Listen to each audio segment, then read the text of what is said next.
Αυτό το βίντεο δεν μοιάζει με τα άλλα.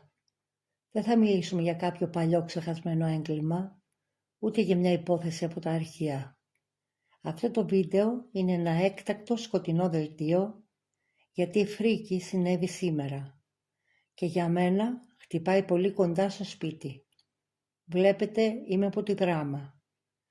Οι άνθρωποι για τους οποίους θα σας μιλήσω δεν είναι απλά ονόματα σε μια κόλλα χαρτί. Είναι γνωστοί δικών μου ανθρώπων. Το κακό έγινε δίπλα μας, πριν λίγες ώρες. Και η πόλη μου μυρίζει ακόμα μπαρούτι και φρέσκο αίμα.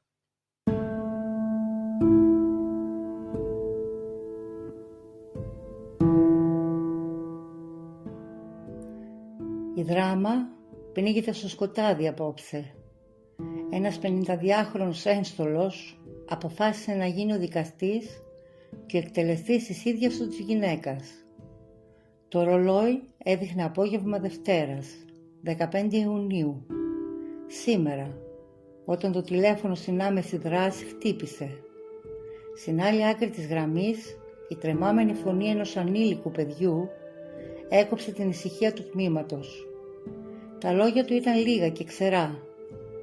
Είπε στους αστυνομικούς ότι η μητέρα του ήταν βαριά τραυματισμένη, πεσμένη μέσα στις σκιές του υπογείου του σπιτιού τους. Σύμφωνα με το ρεπορτάζ της ΣΕΡΤ, η ησυχία της γειτονιάς έσπασε απότομα πριν από αυτό. Ένας περαστικός άκουσε τις απελπισμένες φωνές και τις κραυγές που έρχονταν μέσα από το σπίτι. Έπιασε το τηλέφωνο, κάλεσε την αστυνομία και ανέφερε την αναταραχή.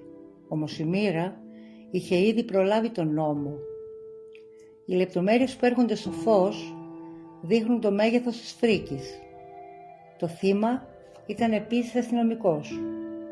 Ο ίδιος ο σύζυγος, άνθρωπος του νόμου κι αυτός, στράφηκε εναντίον της με ένα μαχαίρι.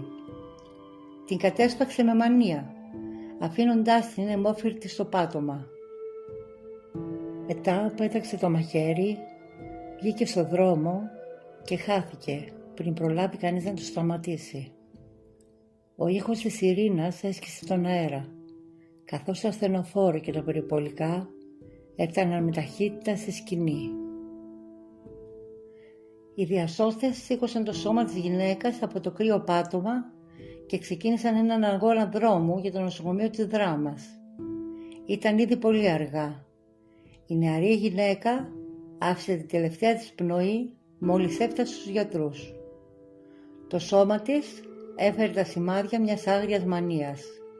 3 βαθιές μαχαιρικές, μία στο στήθος, μία στην πλάτη και μία στο πρόσωπο που της έκλεισε τα μάτια για πάντα.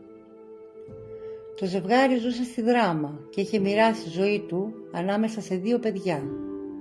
Μια κόρη που σπουδάζει στη Θεσσαλονίκη και τον ανήλικο γιο τους που έμελε να ζήσει στον απόλυτο εφιάλτη.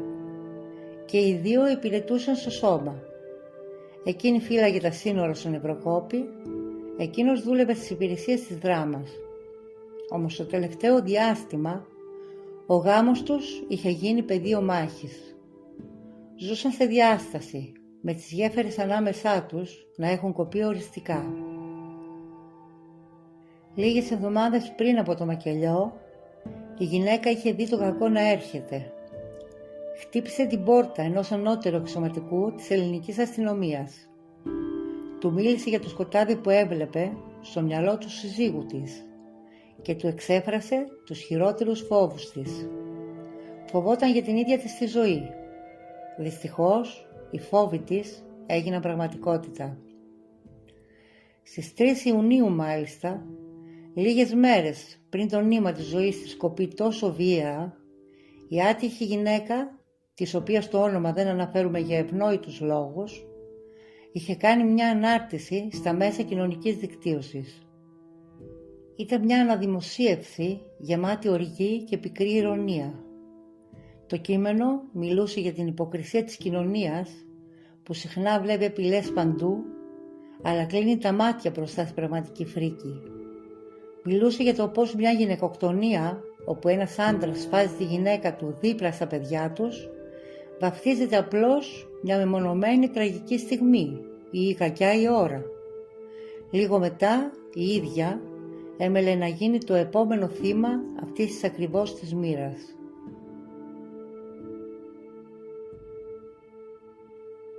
Λίγη ώρα μετά το φωνικό, το ανθρωποκυνηγητό τελείωσε σε έναν ερημικό λόφο στο Κορύλωβο.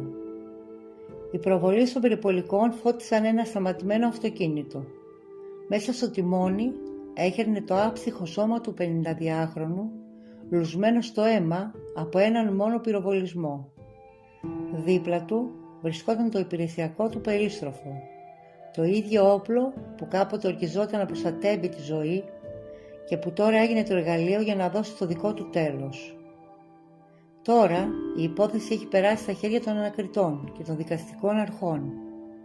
Οι αστυνομικοί μαζεύουν τα κομμάτια του παζλ από τη σκηνή του εγκλήματος, ψάχνοντας να βρουν τι ακριβώς όπλησε το χέρι του συναδέρφου τους. Κάθε στοιχείο, κάθε μαρτυρία και κάθε λεπτομέρεια μπαίνει στο μικροσκόπιο για να φωτιστεί το τυφλό μίσος που οδήγησε σε αυτό το διπλό φωνικό. Η υπόθεση κλείνει, αφήνοντας πίσω τις 2 ορφανά παιδιά, μια πόλη βυθισμένη στη βουβαμάρα και περισσότερα ερωτηματικά παρά απαντήσεις.